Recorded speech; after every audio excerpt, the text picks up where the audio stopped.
Agrumet janë shumë të rëndësishme, por përsëri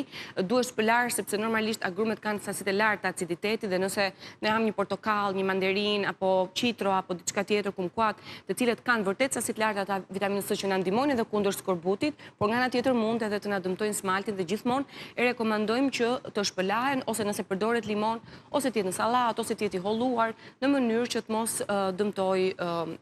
dhëmbin. Kivi dhe lështryde gjithmonë i referohemi faktit vitaminës C, por edhe të mineraleve që ato përmbajnë. Çaji i jeshil patjetër përmban polifenol antioksidant, por kuptohet edhe çaji i jeshil përmban kafein, ndaj është mirë që të mos abuzohet ose të ruhet një raport i mirë ndërmjet çajit jeshil dhe sasisë së kafes ditore, kakaos apo gjithçka tjetër që përmban vërtet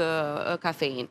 Gjithmonë rekomandimi light gojë mbas ushqimit mbetet i vlefshëm, sikundër ka dhe ushqime që e përmendit e doktoresha, të cilët rrisin pastaj nivelin e poshtymës. Është shumë i rëndësishëm të paturit sasitë mjaftueshme ose të zhvilluarit të gjendrave të poshtymit.